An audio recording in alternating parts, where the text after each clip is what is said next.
The Planning and Development Committee meeting for March 2022.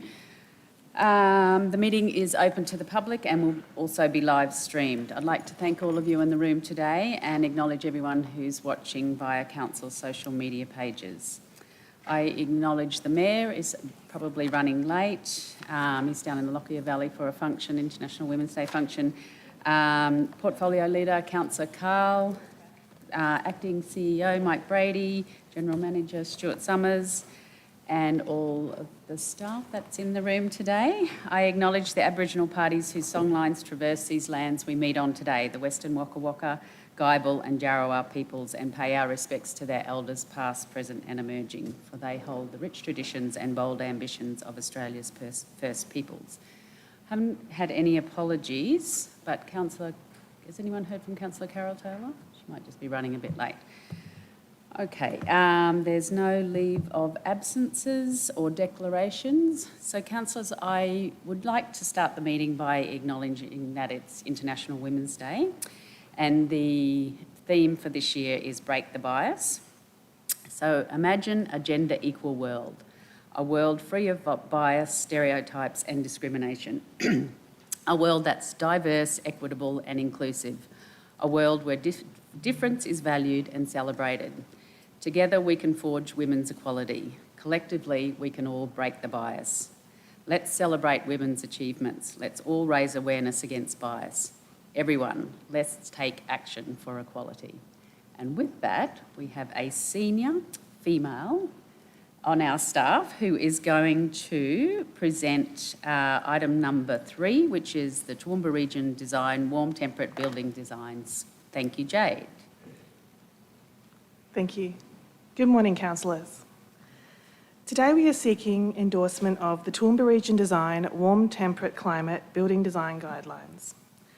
The guidelines build on the legacy of Council's Toowoomba Region Urban Design Initiative, providing a series of building design strategies to improve livability while preparing the community for change.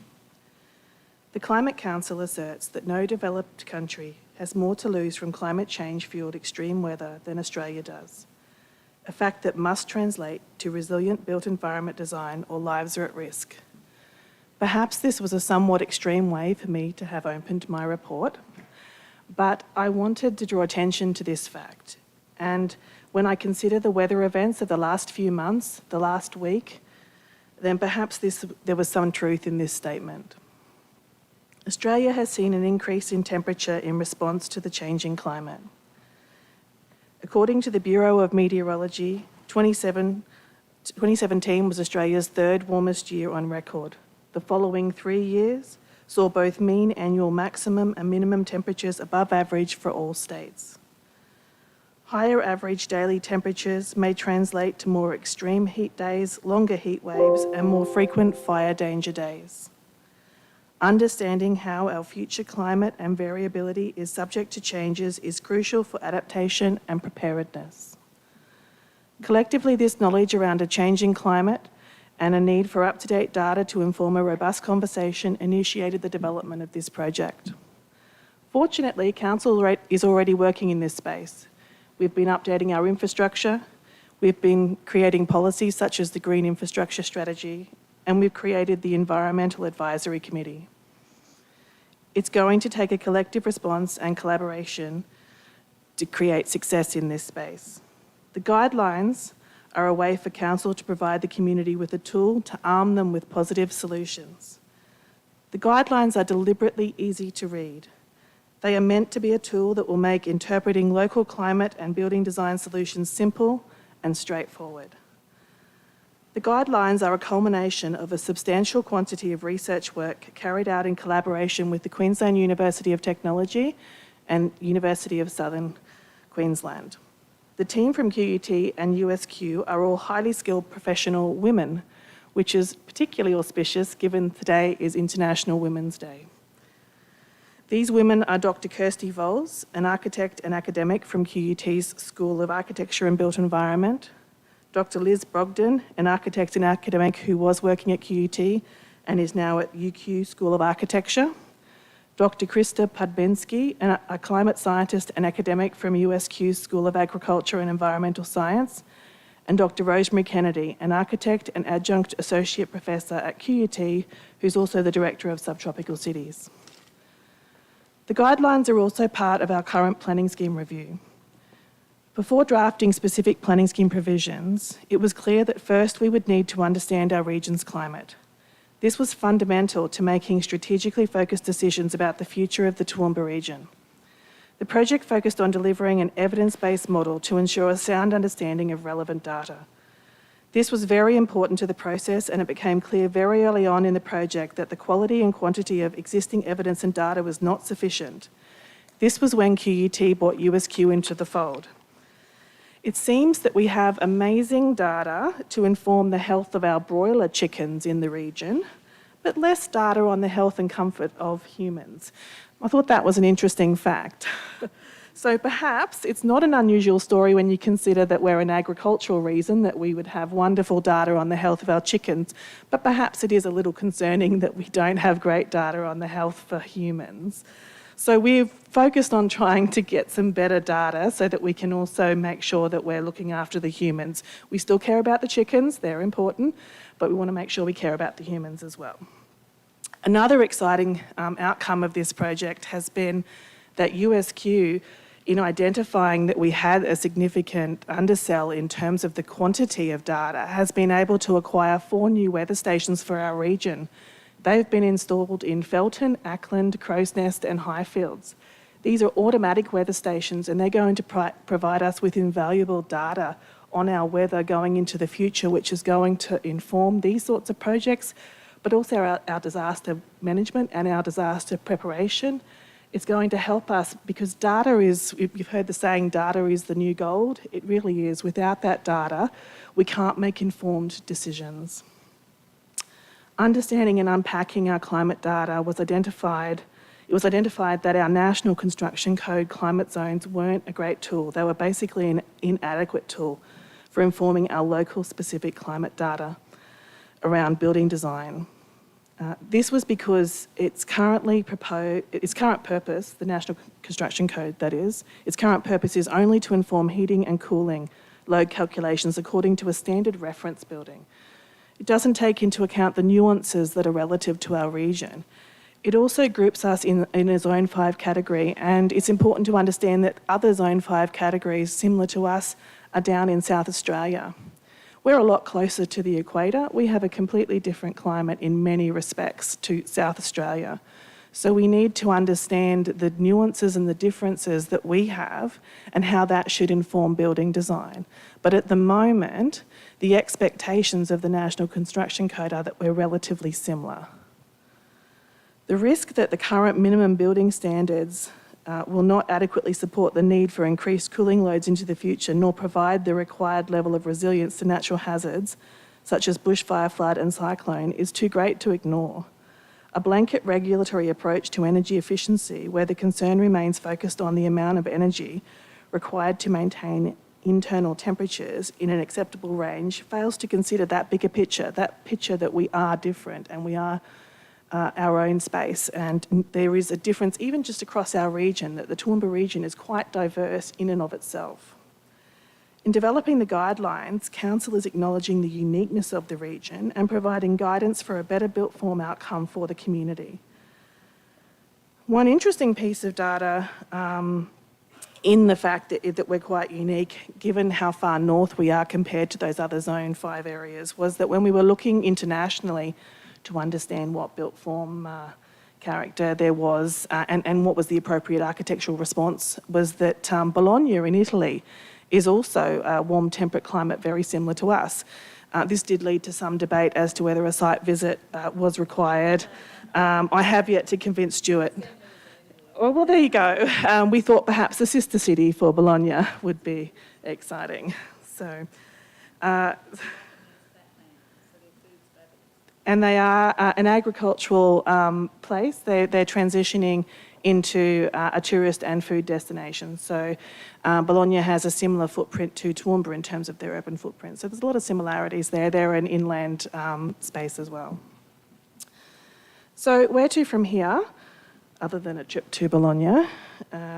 Good subdivision design is going to be a key, and this document will inform the planning scheme review because we need to get those reconfiguring of subdivisions right, because we need to recognise that one of the key housing products delivered for our region are project homes. So we need to give people a leg up, a step in the right direction by providing them a platform for them to build their houses on that at least has the right orientation first. We need to make sure that we're communicating this information to builders and consumers so that they have the tools to ask the right questions, which is what the guideline is giving them, the tools that they can have those conversations with their building designers and architects to make sure that they're saying, well, you know, I'd like my living areas to be facing north. I'd like some building mass so that I don't have such high heating and cooling bills. The challenge is going to be that we need people to create well-insulated and sealed buildings with that northern orientation. The challenge is that we don't want people to create eskies. And what we mean by that, and this is what the National Construction Code perhaps is leading us down the road towards and why we're so concerned about it. If we create fully sealed, fully insulated homes, and that's the only priority, we lose our connection with our neighbourhood. So we have to find a way to still have a relationship with our community and still have a relationship with the neighbourhood while creating a well-designed, well-sealed building. If we only focus on energy efficiency, you are designing fundamentally an esky because eventually the temperature and climate changes lead you to a product that has to be fully sealed. So, you know, we have to find other ways to respond to our climate because we can't lose our connection with society, we can't lose our connection with our neighbours.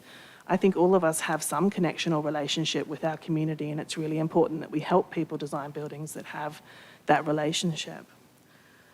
The guideline is the start of the conversation, and they're proposed as the first step in a many guidelines under the banner of Toowoomba Region Design. We would like to explore guidelines that look at warm temperate landscape, retrofitting and adapting existing housing stock, which acknowledges the fact that we have a lot of housing stock in our region where vulnerable people live, and those houses don't currently deal very well with energy and don't deal very well with our climate. We'd like to look at resilience and risk. We'd like to look at warm temperate urban design. The guidelines and Council's first step towards promoting investment in climate responsive design, and as such we ask that Council endorse the Toowoomba Region Design Warm Temperate Climate Building Design Guidelines. Thank you. Well done. Thank you, Jade. Questions for the officer? Councillor McDonald? Thanks, Madam Chair, through you to Jade. Thank you, Jade, for the report. I've just got a couple of little questions, but firstly, just in regard to the ABC, Australian Building Codes, and the NCC, National Construction Code, how often are they reviewed? Yep. So they're reviewed every 3 years. So the National Construction Codes maintained by the Australian Building Code Boards, and they're reviewed every 3 years. Okay, so what you've proposed here will be picked up by their next review, perhaps? Is that... So we actually have an opportunity to reach out to them and have a conversation with them about some of our concerns. They have an online platform for us to actually provide them with some feedback, and we've already provided them with some feedback relating to some of our concerns around the energy efficiency. So they're in the process of reviewing some of that at the moment. I just note in the guidelines and on page 51 of 331 on board books, it talks about climate response design limitations and the conflict then between what we'd like as the ideal outcome or guidance to what can actually be practically achieved. And there's obviously then conflict from a building code perspective, and even talking about the neighbourhood, where it's almost like what is old is new again in some respects, where houses now we see almost touching eaves in some subdivisions, whereby the guidelines suggest a bigger space. So can you see, or how do we deal with that when this is a guideline, obviously, and it's not a statutory document per se, could guide the planning scheme, but how do we, is it just through encouragement, or how do you propose we The good thing that? is that the building code doesn't deal with the setbacks, so the Building Code of Australia doesn't deal, so there are other ways for us, so we can deal with some of those things. The Queensland Development Code is what we predominantly rely on for setbacks. So there's another mechanism for us to have a conversation with state government around setbacks if that's something that is not being well delivered. And you're right, there's lots of challenges in that space around setbacks. I think a lot of the eaves issues we get also happen at that medium density, and that's definitely something that we have control over because they do require development applications. So there's a lot of work that we can do with Michelle's team in terms of reviewing the planning scheme where we're not stepping on the toes of the National Construction Code. The main sections of the National Construction Code that we need to be wary of are the parts relating to energy efficiency. And that's because they have quite strict guidelines around wanting to achieve specific targets, and they would prefer that councils not set additional onerous targets for individuals around energy efficiency. So we can provide a guideline that helps people understand how to achieve better design responses. But interestingly enough, a lot of the design responses in our guideline to achieve better climate response are things that can be managed through our planning scheme that actually don't trigger an overlap with the National Construction Code. It just comes down to some perhaps creative language with the planning scheme. And as I said earlier, I think fundamentally if we can get those reconfiguring of the lots right, we've actually ticked a big box to start with because people's lots are going to be facing the right way, which means most of the houses are going to start facing the right way. Just two more, if I could. First question is around the stakeholder group, and you mentioned the Heritage Advisory Group. Have they been involved in this at this point? No, we'd like to do a separate work in terms of character. I think that it was interesting talking with Kirsty, who was the main, Dr. Kirsty Volz, who was the main collaborator on this from QUT. There is so much work to unpack in terms of the heritage of our region. What was interesting, when they did the research, I think QUT was reasonably excited by this topic because so much work has been done on subtropical design, but next to no work has been done on warm temperate. So what they've identified is almost a vacuum in research, which is a rare thing these days in the world of academia to identify that there's a gap in knowledge. So you know, the list of things that they can research and help us unpack going into the future is quite extensive.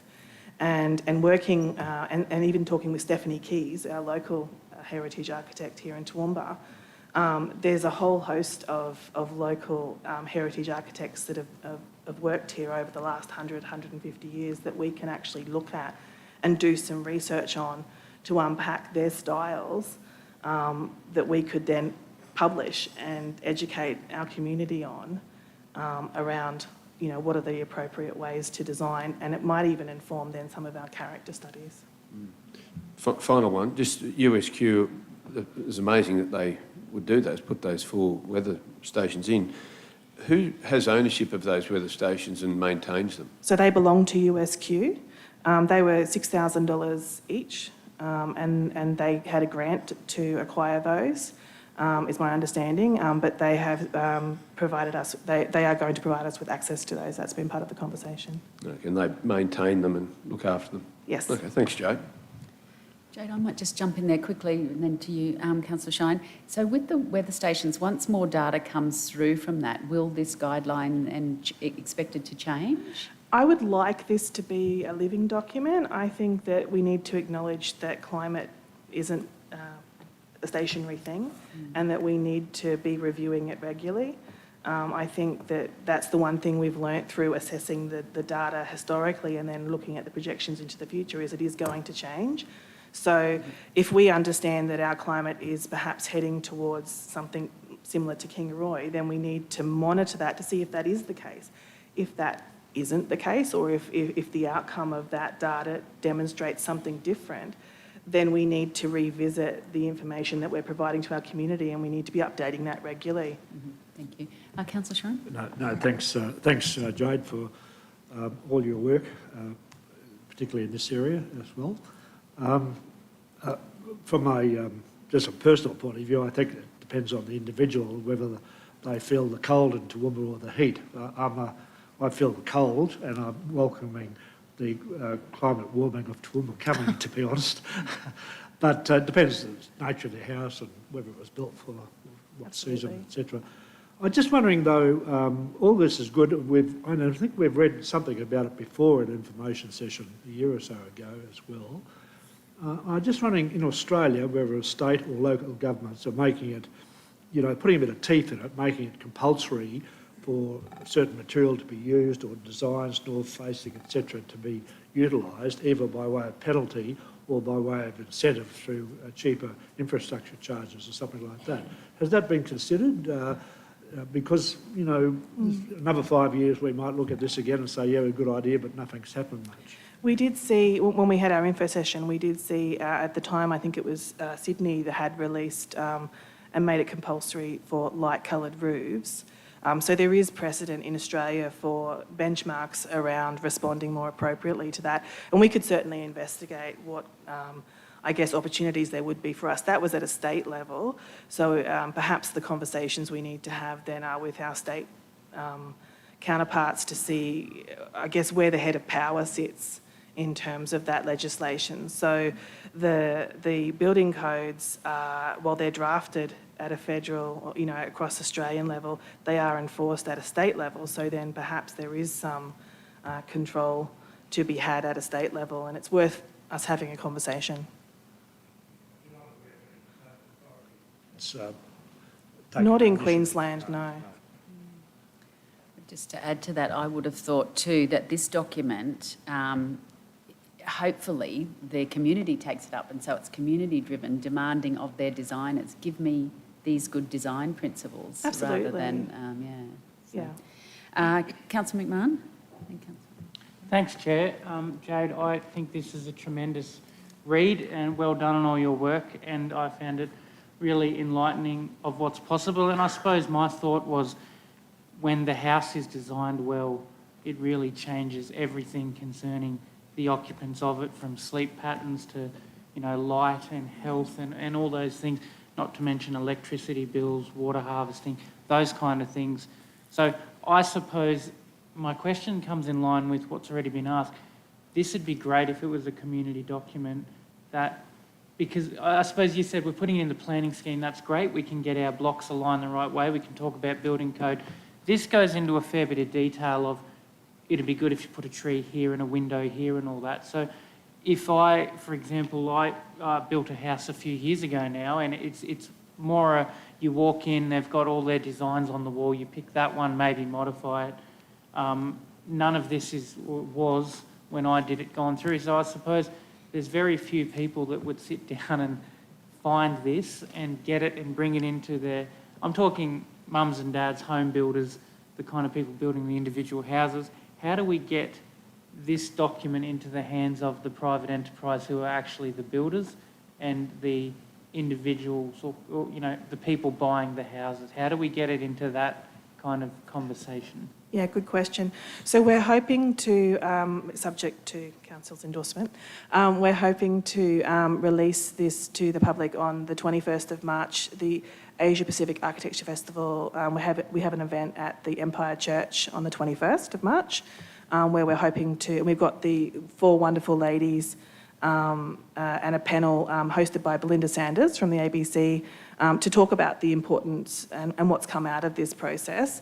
And we're hosting that as an event, and we hope to then release this document to the public, have a bit of a celebration around the topic. And obviously it'll be on our website. I've talked to media around a bold article to share that more broadly with the public. But I think that there's more that we can do here, and I think this falls into similar categories such as our heritage incentive, and I know I've talked to Councillor Summerfield about this.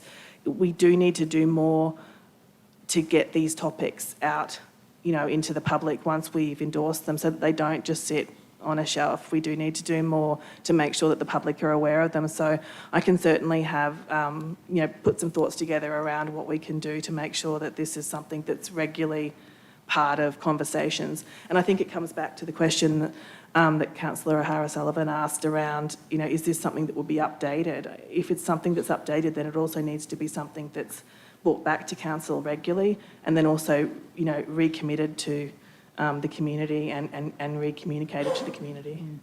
And thanks for that. I suppose the people who build the homes in Toowoomba are locals who are building for this, sort of this environment.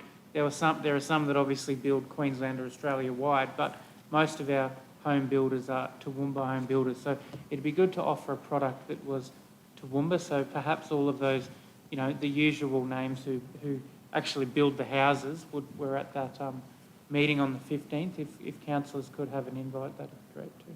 Absolutely. Thanks. Councillor O'Shea? Thanks, Madam Chair. Thanks, Jade. My question is probably a little bit broader. It might even be for the acting CEO or even in his capacity, I suppose, as General Manager of Infrastructure.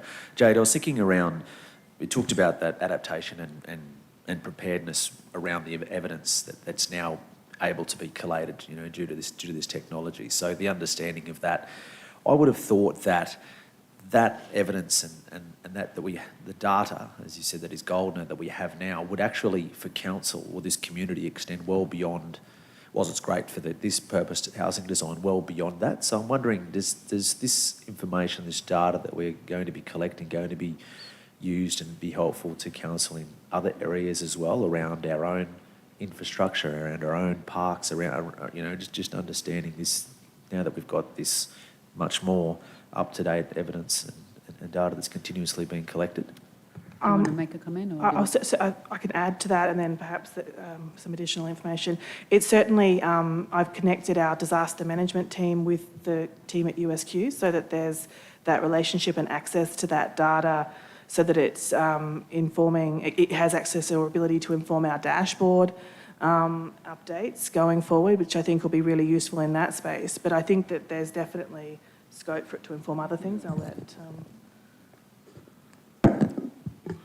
I suppose from the broad perspective, Councillor O'Shea, there's a lot being considered or used through council. For instance, Australian rainfall and runoff, which is the underpins all our stormwater design, drainage design, flood modelling, all those sorts of things. That's gone through a lot of review over the last 10 years and includes climate change as a major element of that in regards to storm events and that we consider in modelling and those sorts of things. So it's part of business as usual, and that's very Pacific. It's very Pacific. Australian rainfall and runoff is very Pacific to localities such as Toowoomba, and picks up on the changing impacts of climate change. So that's just one example. The other thing Jade might like to talk to is, you're talking about a suite of documents as well, Jade. Do you want to just expand on that maybe a little bit? Yeah. And that might also indicate to council what your thinking is going forward. So, and Mike and I had a conversation about this around, what other documents this could fall under the Toowoomba Region Design banner, in addition to what I've listed earlier around warm temperate landscape design, urban design. Mike had asked whether, would this inform infrastructure design, those sorts of things. So I think going forward, there is perhaps no shortage of documents or guidelines that council could explore with this data that can inform council projects and could inform broader community projects.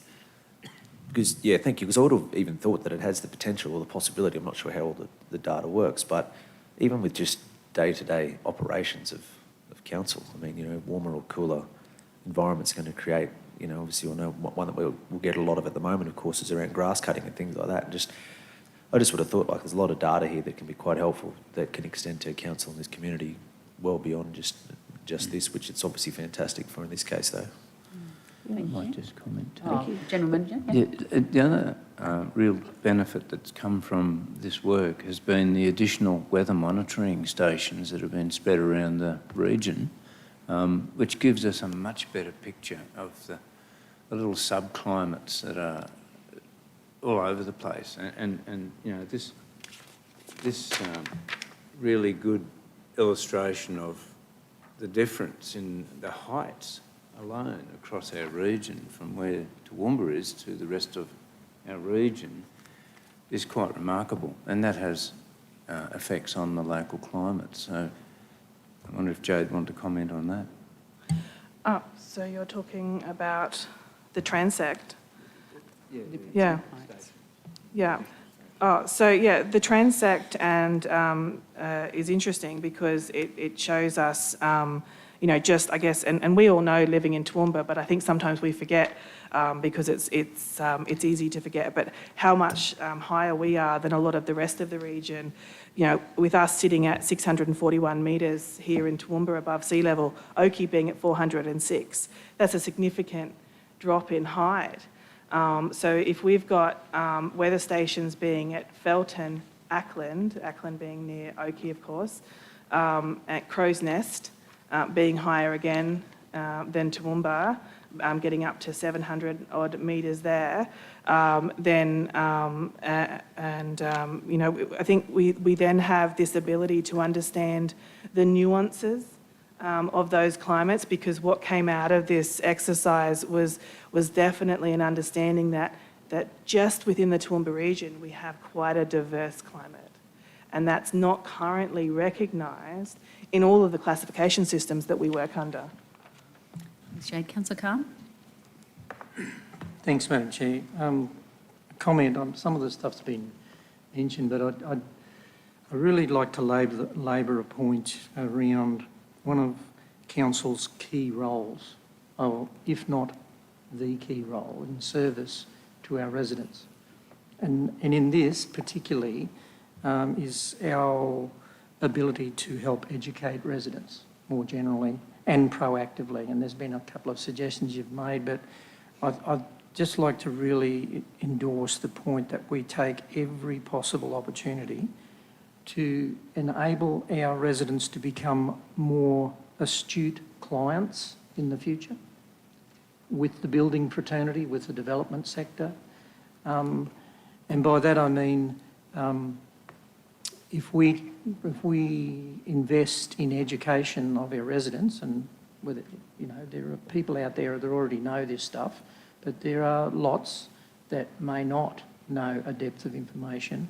So for me, the key message in that, if I put a resident's hat on, which I am a resident, by the way, is what's the bottom line cost or savings to me over the life of the investment, and perhaps the biggest investment lots of people make into their home? What is that potential saving? Regardless of, and I don't care where people sit with climate change or not, regardless of, change is inevitable. So what are we doing to actually ensure that our residents' cost of living is not escalating unnecessarily, and we're proactively as a council helping to educate? And then by that, I always say that the population sets the sentiment. It depends on how passive or active they want to be. So, and we, all of us, are only as good as the information we receive. So if we are proactive in getting that information out to the residents, and it through circulars, lots of other things, opportunities around the CDOs, the Community Development Officers. Every time they meet with organisations, there's opportunity for them to remind residents of the things that they can do simply. And I draw your attention to attachment 1 in the article, is very, very, very good common sense knowledge. And some of the challenges that I suggest may be thrown up from certain sectors of the community can be dealt with around guidelines and this broader education of our residents, empowering our residents. If we look at IAP2, our way of engaging with the community, here's a real simple way of empowering our residents, and that is giving them the information for them to make decisions around their next investment, their home, their future block that they purchase, how it's orientated, what plantings can be put in as a buffer against the westerlies. Why wouldn't you build a living area, outdoor living area facing southwest to avoid the westerly sun in summer and the southwesterlies in winter? Those sorts of things are really good. So I just want to reinforce that this is good work. the best mileage we'll get out of our investment as a council, investing ratepayers' money, is to actually embark on every possible opportunity to keep that in front of them. And as we revisit, as climate data is collected now, and I might add, you don't have to be a rocket scientist to look at where the Marburg bomb is situated and the line of trajectory from down the bottom on that top diagram on the screen to the tip of the range. You're not really going to get anything but reflection on the bomb reading. So just imagine, from a disaster management point of view, how this has already increased the ability for Toowoomba region to be more accurately informed about weather events. So, Take that as a comment. Thank you, Councillor Carroll. Councillor Carroll-Taylor? Thank you, Madam Chair. A lot of the things I wanted to say have been mentioned. Congratulations, Jade and your team. I know you've personally driven this quite well, and it's a great report. I really enjoyed reading it last night. It's a lot of the things that people in the bush actually have been observing for a long time, and somehow it hasn't transferred into our urban communities. And I just a question to the acting CEO, I guess. There was a bomb weather station granted in the time when John McVeigh was our federal member to be here around Toowoomba. There were 3 or 5 maybe for Australia that were mentioned. I have seen no progress on that, and I think it was probably about 3 perhaps years ago. So that's one question. But my main comment, I guess, is the fact that it is a guideline. And as Councillor Jeff has mentioned, and the only way we are going to have this imprinted, I suppose, is to get as has been mentioned by many speakers, to get our community to take ownership of it, to have people empowered and knowledgeable enough to stress the way they want their house to face, to stress where they want to be able to put their services and other things. And I disagree with Councillor Carl. I think northerly is the best way to go, so with facing. But at the end of the day, you can't have everything facing the north, and I agree with you, yeah. But I mean, I just think the whole thing is not rocket science, but how we make it with no, I suppose, rigour around it to make people take it. It'd be a pity if it just sits on the shelf. I take it it'll be a living document, but I think I'd like to see a big blitz, and perhaps our developers and all our groups, including the builders, to actually take it on board. And wouldn't it be wonderful if you sat down with your builder and the builder produced this document and led you through that process about how your block might facilitate particularly this type of a house facing this way. That's the only way we're going to make a change. Absolutely. Because other than that, it's just going to be a nice document, and people like us and people from the bush have always decided which way their house is going if they're building it, and where they're going to put things to defray the bad effects of different parts of the climate. But I ask everyone to actually put their minds to how we're going to really get our community on board. Our community will see this. We just have to lead them through it and give them, as Councillor Jeff has said, ownership of it. And also our builders, developers and others. It is a better way. It's always been a better way. And to highlight it in this manner with all the documentation there and the supporting photographs and other things, it's just common sense. And even as we change, some things might change, but the basics of it won't. And I see that as the issue.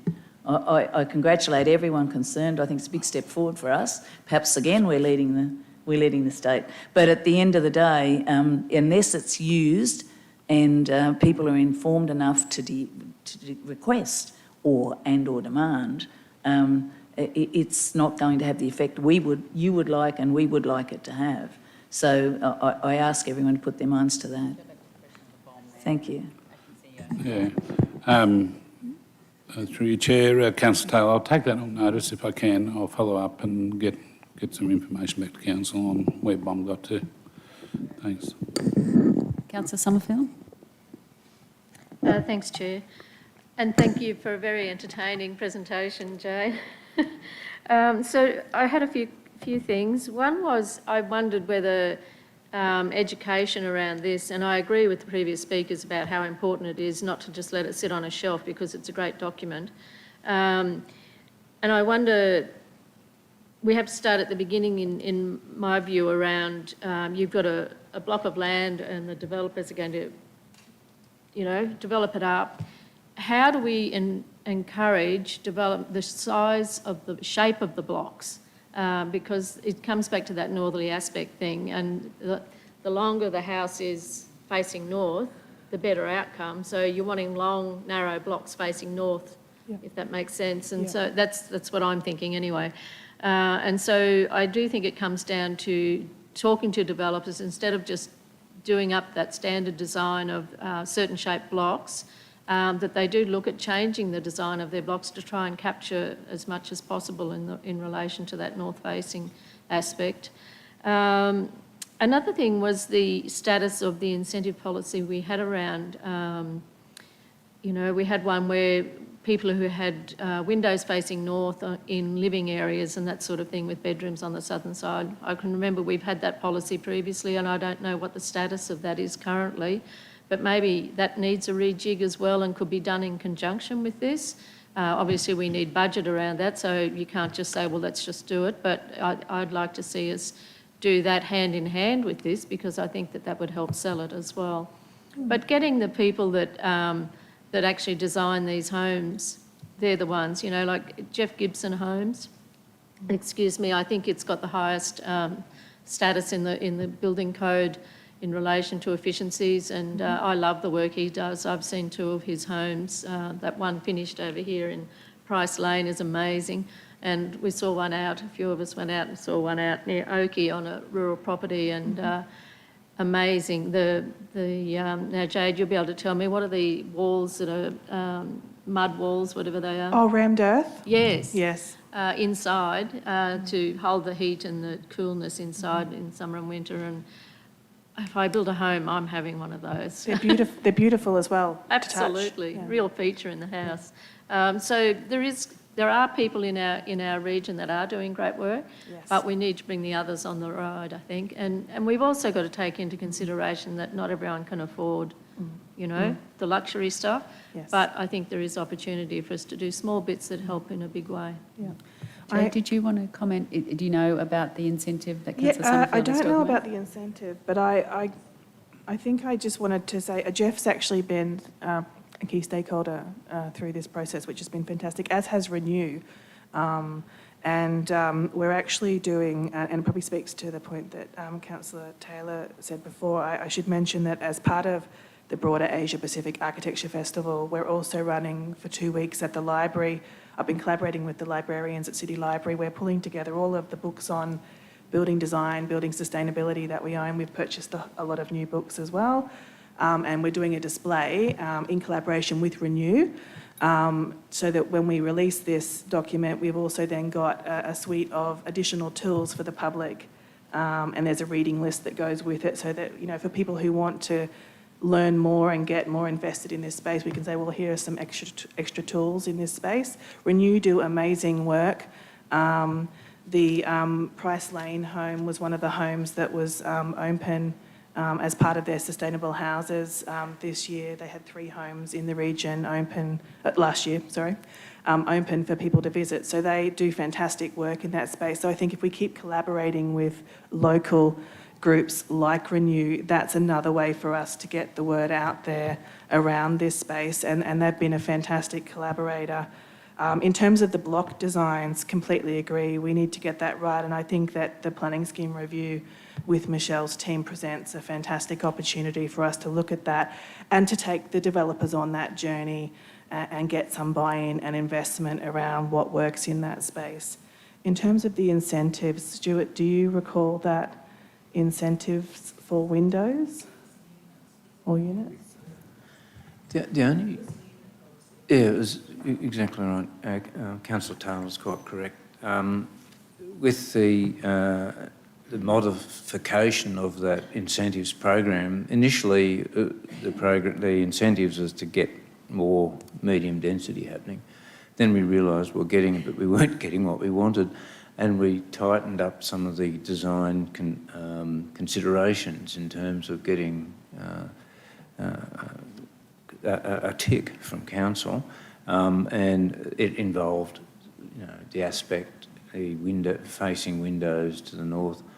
And I think in the scheme, Michelle, if I'm not mistaken, there are some drawings in there giving examples of orientation and windows and things like that. It's very basic information and doesn't go anywhere near, it's nowhere near as sophisticated as the material in this report.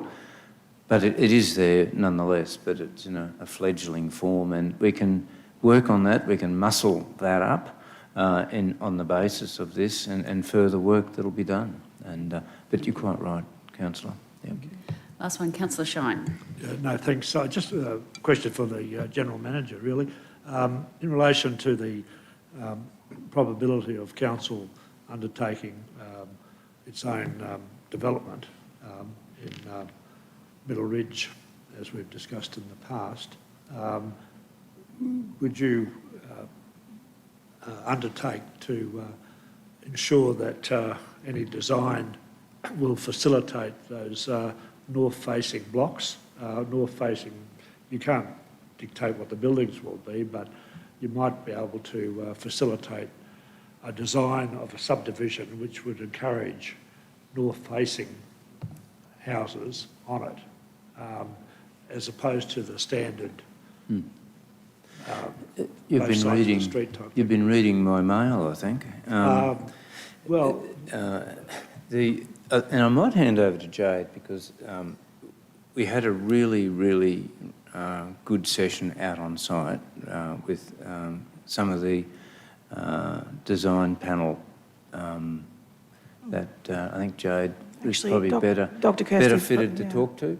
Dr. Kirsty Volz, who was the head consultant for this project, is also involved in helping us understand what we can do on that block of land, particularly because her expertise lies not only in this climate space but in residential design in response to climate. So she's been instrumental in helping us unpack what we could do out there. And yes, absolutely, I think that we must practice what we preach. Okay, with that, Jade, I just wanted to make the comment that you read in the report and we acknowledge the climate is changing and climate disaster events are projected to cost Australia $39 billion per year by the year 2050. You know, that's frightening figures, isn't it? So with that, can I have someone move that we accept the report, note the report? Is that the recommendation? Anyway, Councillor McMahon and Councillor Carl, all those in favour? It's unanimous. Thank you, Jade. Well done. Thank you very much. Brilliant. Item number 4 is the Development Assessment Regional Development Statistics Report for January 2022. General Manager Stuart Summers. Okay, good morning, councillors. Good morning, Madam Chair. Just quickly, I'll quickly summarise the basics of this month's report. And with RALs, in December we had 29, and in January we had 155, which is January is generally a very slow month in terms of activity because the building industry and most other people are on leave until generally the beginning of February. So having a figure like that in January is interesting. In terms of plan sealing, we had 30 in December and 2 in January. Detached dwellings, about the same really, each month, 50 and 55 in January. Units, similar, we only had 2 in December and 2 in January. Total building approvals do reflect the standard drop in activity in January. In December there was 226 building approvals. In January we had 185, and that's reflected in the sort of overall value of those approvals. 45 million in December versus around 33 million in January. They're the lag indicators, which of course we talked about last time. And in terms of the forward indicators that I did say we would include in the figures this time round, if you go to table 2, we have in green the number of sealed lots there going back to August through to January, just to give a little bit of a historical. Again, it's probably a lag indicator. But in terms of looking forward, on the next page, you've got lots in the construction pipeline, basically. And that gives a sense of those lots that are being built at the moment. The developers are actually out there with their contractors building lots. And so the operational works under assessment is 185. Recently approved operational works not being constructed at the moment is 109. Operational works being constructed, 321 lots. And survey plan seals under assessment, which means basically construction is completed and the development is now on maintenance for the usual 12 months, and they're sealed. So there's a grand total there of about 767 lots in that construction pipeline. I might leave it there, councillors, and take questions. Thanks. Questions for the General Manager? I think the inclusion of that, the lead indicators, as suggested by Councillor Melissa Taylor, I think that's really fantastic. Just sort of on that then, what is the number, Stuart, that is sort of, what's the recommended lot production that we should to keep up with demand? What? Over a 12-month period? Oh, yeah, roughly. Yep. Well, it's between 600 and 800. Basically. What's wrong? Speak into the mic. Is that better? Okay.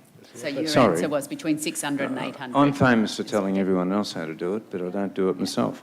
Between 600 and 800. Thank you. One of the interesting things, I've been having a talk to one of the consultants we've got working with us at the moment, and some time ago we realised that we weren't capturing properly the houses that are being built in the lifestyle developments. They're the developments like Palm Lakes and Gem Life. They are houses. They're houses that are being built for a certain section of the population, but nonetheless are being built. Where they fly under the radar is, of course, they are not a subdivision. They don't get featured in the subdivision numbers because they are not subdivided. They are a lease arrangement run by a body corp or number of body corporates, but those houses are being built, and there's many of those houses being built over any given 12 months period for the last 10 years, really. And I've asked for some figures to be prepared on that, just to tell us how many houses. Because when you, particularly, my wife and I went for a drive up to Palm Lakes on Sunday, and out of interest, and it is amazing. The number of houses in that area is phenomenal. So I'll bring some figures to council in regard to that form of housing, which I think we're not capturing, and maybe because of that we're understating or undercooking the figures in terms of actual houses being built in this region. Any questions for the General Manager? Councillor Sorry, that's a Shine? long-winded answer to a question that I've forgotten what it was. No, thanks. Two questions. One, just in relation to that last topic, which you talked about with Palm Lakes, etc., Yep. and the numerous number of buildings there.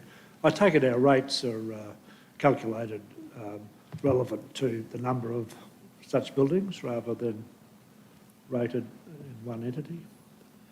Rating? I'm assuming each property would be rated, but I really don't have any knowledge. I'll take that on notice. Okay. No, sorry, I just... Yeah, thought but I'm assuming each unit, be like units or houses, that be individual rates rated, You'd water hope so. rates and what have you. so. Each should have a meter. No, thanks. My question, though, in relation to item 8, which is the new temporary incentive policy applications. Just could you explain perhaps to people watching or listening today why a service station is the benefit or benefits from an incentive policy application? It just intrigues me.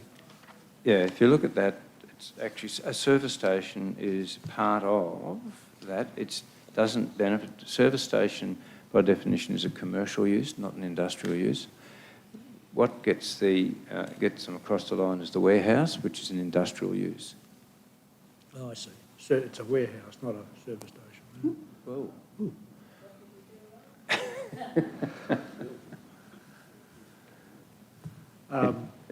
Is So the live Does that answer your question? why, okay, it's a warehouse, but why would that benefit here? Oh, because it's not only a warehouse, but it's also a subdivision, and both RALs and built are part of that industrial incentives policy. So any development in an industrial zone will get that. The service station if it was just a service station, there'd be no incentive payment on that. I say, it's like... But it's the industrial subdivision and the warehouse, because warehousing is an industrial use. Okay. So its competitor that we dealt with last year up at North Street, you know, where the tree had to be removed from the footpath and all that sort of thing, unless they had a warehouse or something similar, they wouldn't get the benefit that this service station gets. So, you're familiar with that? I'm not quite clear on the question. Oh, well, we dealt with a service station in North Street last... Yeah. I think it was North Street, nearby anyway, this one. And it was a straightforward service station, I think, and didn't have a warehouse, so it would not qualify. It would not have, no, it wouldn't have received any benefit under this. Yeah. Service station comes under commercial category. Yep. Thank you. Stuart, this might be a question you have to take on notice, but I noticed more of these non-residential development applications have come through, and we've only recently, I can't remember how long ago it was, maybe 12 months ago, adopted this policy. So obviously it seems to be working and meeting its intended purpose. Yes, I've been pleasantly surprised, actually. Sometimes these incentives policies work and sometimes they don't, because it also relies on the fundamental underpinnings of the economy and what's happening in the economy. It has seemed to have worked quite well, and there's been probably half a dozen. But I will take that on notice, and I'll get an answer back to all councillors on just how many we've dealt with over the last however long it's been since we introduced that. Probably 12 months now. Yeah, it'd be interesting to know, because there's certainly more than there's ever been. And I can't remember whether it was there was a total. Is it capped? It's capped per Caps at application, but is there a total fund? Yes, there is a total fund of, I think it was $3 Anyway, million. maybe you could just come back next month and we can have a look at that. That'd be great. All right. Any other questions for the General Manager? If I can see you out there, you have to wave your hands around a bit. Councillors, I've just got onto the property manager to see what I can do to fix the lights. So it should, as an urgent one. Thank you. Do you think Thanks, they can mate. fix the air conditioning I at the like the same mood time? lighting. Is the air conditioning too hot or too cold? Too cold. Too cold. Yeah. Okay. Can I have someone move that we note the report from the General Manager, please? Councillor Shine, Councillor McDonald, all those in favour? It's carried unanimously. Okay. Now we need to adjourn the meeting. Can I have someone move that we adjourn? Councillor McMahon and Councillor Antonio, all those in favour? It's carried. Thank you.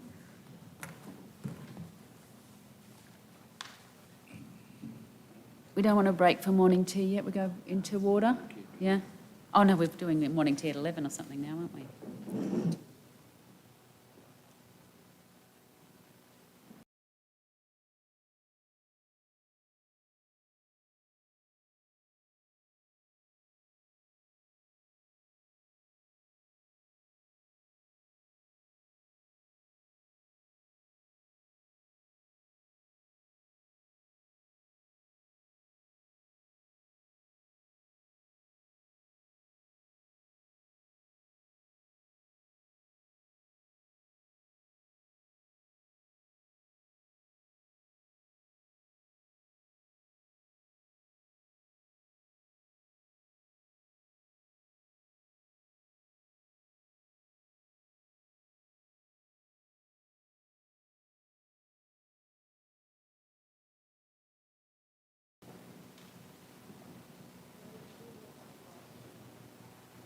Brendan, have we lost live stream? Still going.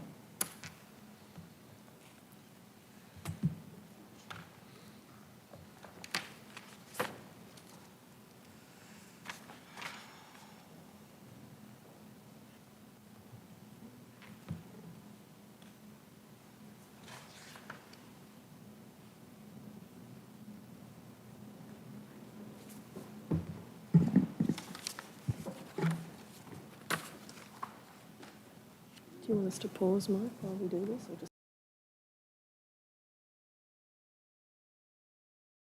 All right, everybody. Welcome to the March Water and Waste Committee meeting of Toowoomba Regional Council. This meeting is open to the public and will also be live streamed.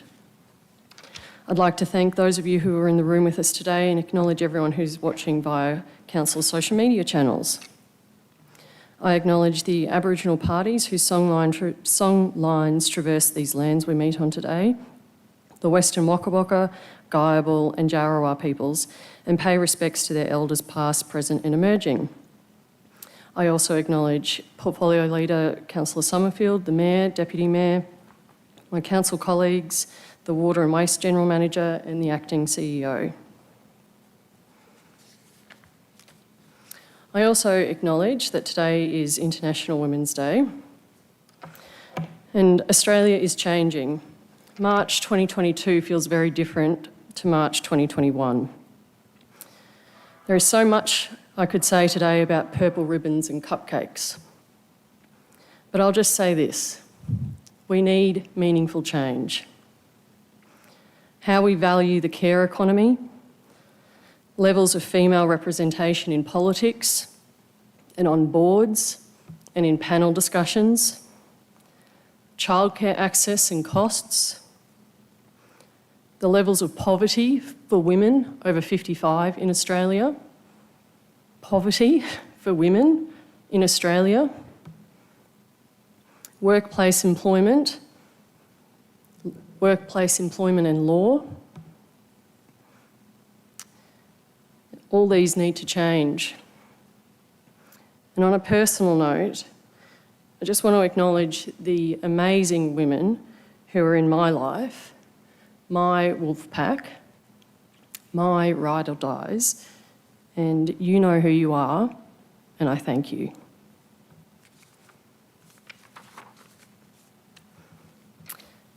We've got no apologies, no leave of absence, and no declarations as far as I'm aware.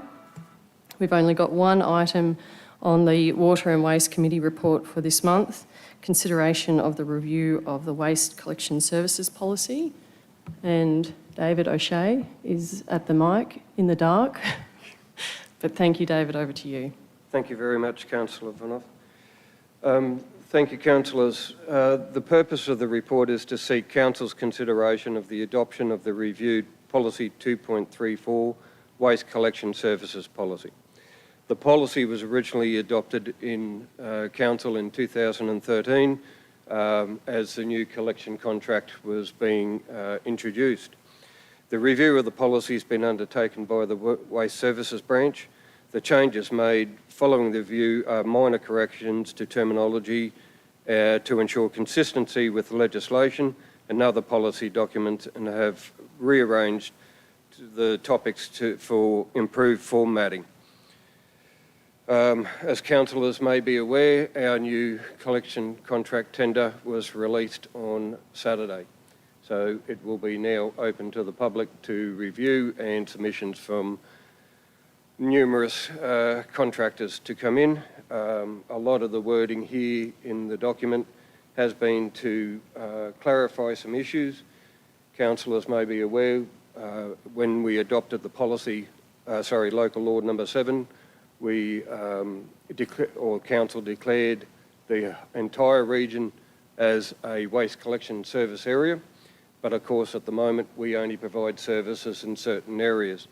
So part of the realignment of this policy was to identify that waste collection service area of where we do carry out the service, so that we can ensure communication to the public about knowing when a service may be compulsory extended to them. So example, some of our developing areas, Clyde and Highfields, the next subdivision is an extension to the current service area, and we know that it'll go there. But if we identify an area such as Pilton, Felton, other areas where we currently don't have any services in the area, that would be considered an expansion, and we would go through a different process to look at how we do those services. If councillors got any inquiries, I'm happy to take and answer any questions. Thanks very much for that. Questions, councillors? Councillor McDonald. Thanks, Madam Chair, through you. David, thanks very much on this. So there are quite a number of track changes, largely, as you mentioned, more formatting and what have you, but if there was a couple there that you could highlight that would impact on our service to the community, are there? Is there anything that we should be aware of from a community perspective that's changed in the policy? The main ones were to include the definitions of assisted service. Historically, we knew these as infirm services. Just a change in terminology which attracted that. Clarification also on our wheel out, wheel back service. What we have identified, particularly in some of the Queensland Housing Commission developments where they are senior residents in there, we have had issues at a couple of properties where the residents, some were infirm, some needed the bins to be brought out for them, some of them did the service themselves, but there was issues around it. So what we've done is introduce this clarification that in those circumstances where we believe that we can offer a manual service where the driver will walk into the property, pull all the bins out, service the bins and return them to the property, we've got provisions in there to be able to do that and work with the developer or the Housing Commission office to amalgamate the service charge on it because of the fact that that's a significant increase in cost for the contractor, but we can negotiate the number of bins we can do that with the Housing Commission. So it's something we have done in the past, but it hadn't been formalised in the document. Thanks, David. Any other questions from councillors? Councillor McMahon.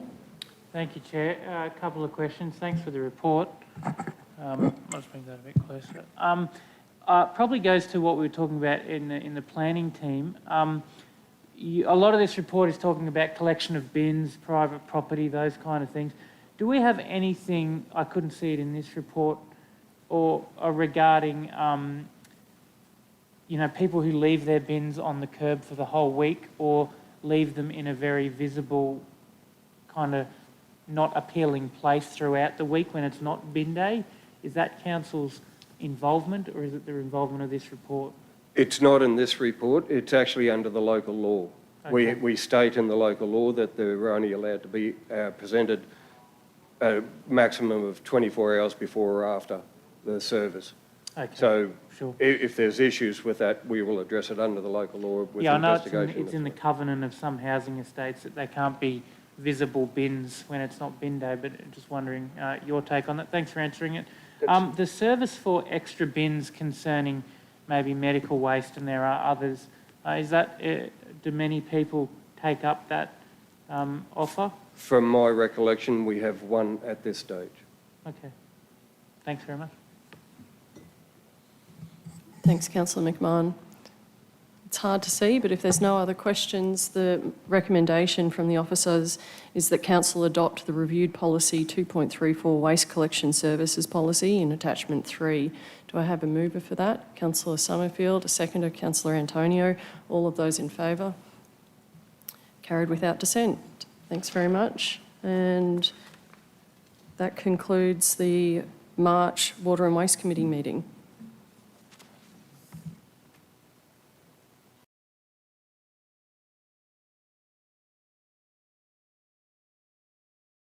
The open part.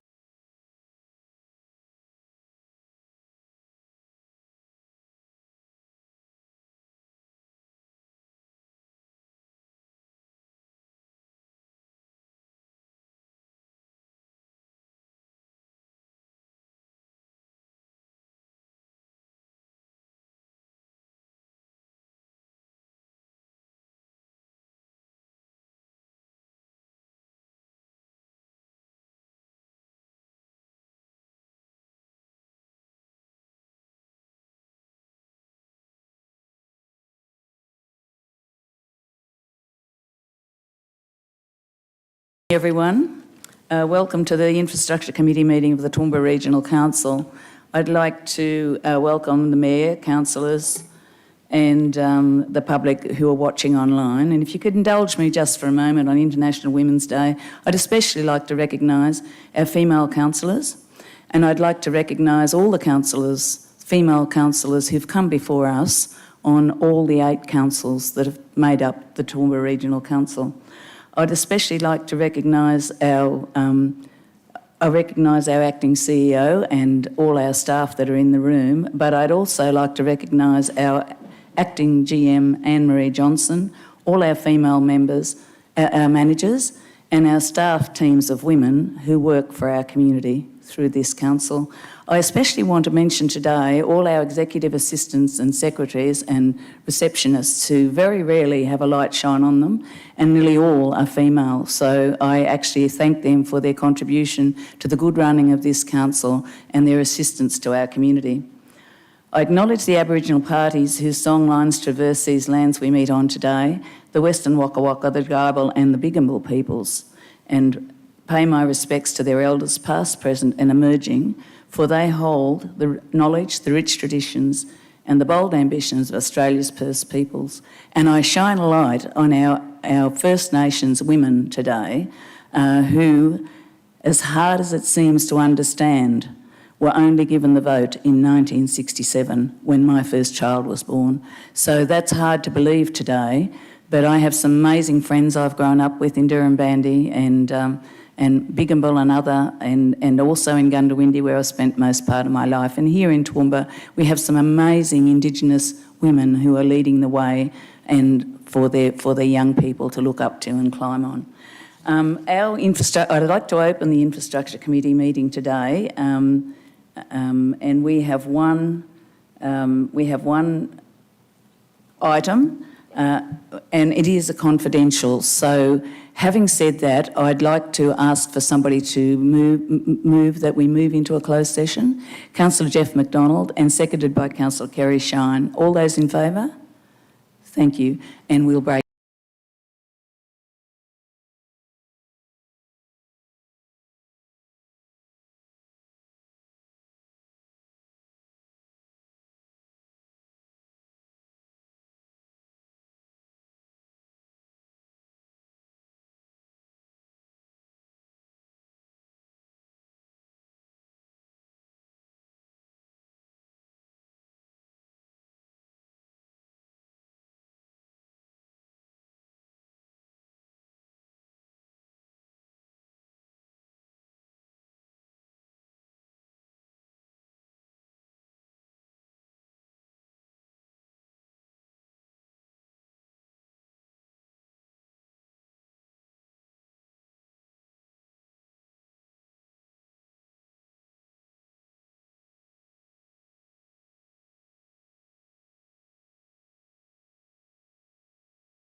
Thank you. Can I have a mover? Moved Councillor McDonald, seconded Councillor Shine. That we, as the recommendations there, I won't read it out, but it's quite a long one, and I'm sure you've all read it. Those in favour? Those against? Thank you, it's carried. It's only committee, so next week you will get your chance, Councillor Carl. Thank you very much, Councillor. It's been look, I do apologise. I think that we could have been here all day, and I think that we all have concerns about certain parts of this project, but we have to look at the positives and realise, I guess, that we're not the head of power here, that we've just got to try to do the best we can for our community. Thank you very much. That ends the Infrastructure Committee for March. Can you believe it? Thank you, Craig, and thank you, Ross, for being there. Thank you, Acting CEO, for your contribution. Thank you.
And Development meeting, and I just need someone to move that we move into confidential session. Councillor McMahon and Councillor Von Hoff, all those in favour?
Item number 6, councillors, is the confidential Toowoomba Housing Choice Feasibility Study. Can I have someone move that recommendation that we adopt that? Councillor Antonio, Councillor McMahon, all those in favour?